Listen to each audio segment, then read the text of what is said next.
Hello, I am Angela Wardle and I'm going to talk about various aspects of recreation and leisure in Roman Britain. This can be divided into public entertainment, lavish spectacles which involve the masses, and private leisure activities, which could include games of chance or skill or small-scale individual sporting activities, which are difficult to identify in the archaeological record. We are familiar with the history of lavish public entertainments held in imperial Rome, the bread and circuses provided by the emperor. As the Colosseum, the most famous amphitheatre built by the Emperor Vespasian, shows, such spectacles were recognised as an essential part of life in the Roman world. There is evidence for amphitheatres in several Romano-British towns, as this reconstruction of the London example shows. Remains have been excavated at London, Caerleon and Chester, shown here. Finds from amphitheatre sites generally reflect the general range which might be expected from any large crowd of people, and objects that can be directly associated with activities in the amphitheatre are very rare.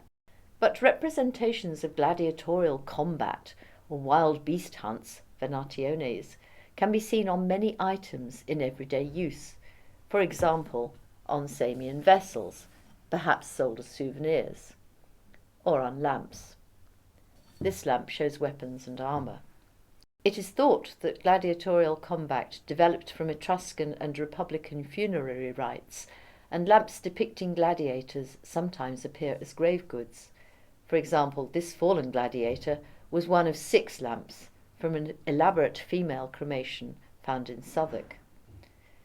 The many different types of gladiator can be distinguished by their weapons and equipment. For example, the Mamillo or the Hoplomachus, both relatively heavily armed, matched against a Thrax, a Thracian, as this figurine shows, or the lightly armed Retiarius with net and trident, pitted against the Secutor. There is a great deal of literature on the subject of gladiatorial combat in the amphitheatre. This amber amulet from London, in the form of a gladiator's helmet with its protective visor, was a powerful protective charm, perhaps worn by a child, as it is only 13 millimeters long. Amber, with its electrostatic properties, was thought to be magical. Mould-blown glass sports cups made in the Rhineland in the 1st century AD, showing scenes from the amphitheatre, may have been sold as souvenirs. They were exported to Britain and elsewhere, and examples have been found on several sites, including London and Colchester. This cup shows gladiators in action, the names on the upper frieze, and others show hunting scenes.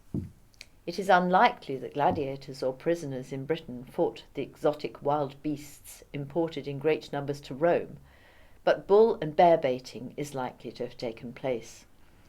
As well as amphitheatres, there were circuses.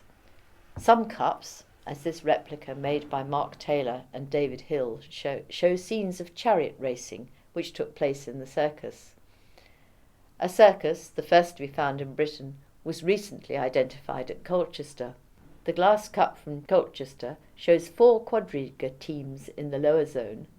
The middle zone shows the central barrier, the spina, with obelisks and lap counters, metae, while the upper zone records the names of the victors and his opponents.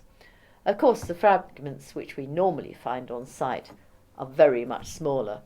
On this one you can just about make out the horse's head and part of the names of the victors. Circus scenes are also found on pottery vessels.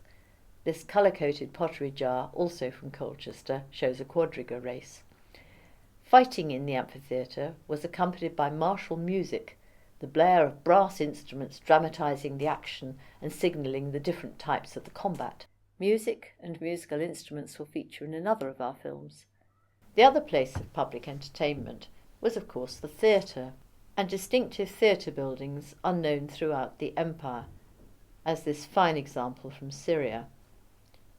A curved bank of tiered seats surrounded a semicircular orchestra, behind which was a raised stage, often with elaborate architectural detail. Although an extensive repertoire of dramatic works was available, it is not known how well these were known in Britain, as we know to date of only 4 theatres at Verulamium, Canterbury, Colchester and Gosbecks. Only the Verulamium Theatre is visible today, and in the absence of an amphitheatre at Verulamium, it may have had a dual function. Travelling troupes of actors may, of course, have played in less formal settings. The illustration shows a group of actors on a mosaic from Pompeii. Finds from theatres, as in amphitheatres, reflect general activity with a range of personal items belonging to both men and women.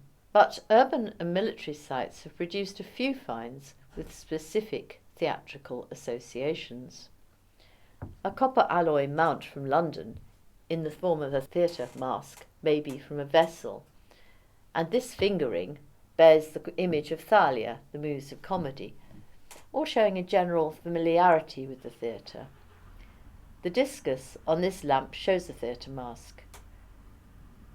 Pottery masks, as this example from Cologne, were worn by actors. They are incredibly rare, but you might find just a small fragment among the potsherds, so it's something to look out for. Children's toys are often difficult to identify with certainty, and many miniature objects appear to have had religious significance. Even when found in child's graves, pipeclay figurines may be present as part of the ritual rather than representing personal possessions. More certain are the jointed dolls found in various parts of the empire, including Hitchin in Hertfordshire. This ivory doll was found in a sarcophagus alongside the Via Cassia in Rome. Knuckle bones were thrown into the air with the aim of catching as many as possible on the back of the hand. Or their games might need no clue at all, as this drawing from a Pompeian wall painting depicting cupids playing hide-and-seek shows.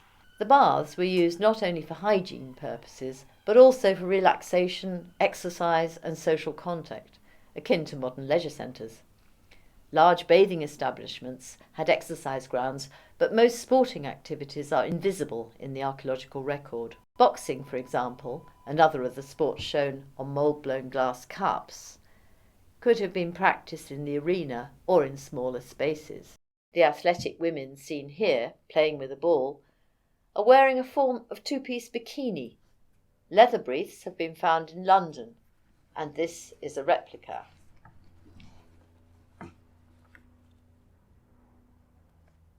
Board games were often used to while away the hours and could be played anywhere.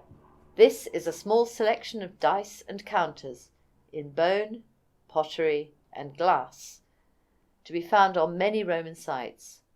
Lindsay Allison-Jones discusses these in greater detail in our board games film. Unless you were extremely wealthy, leisure time is far more constrained than today, but this has been just a brief introduction to the way in which some of it might have been spent.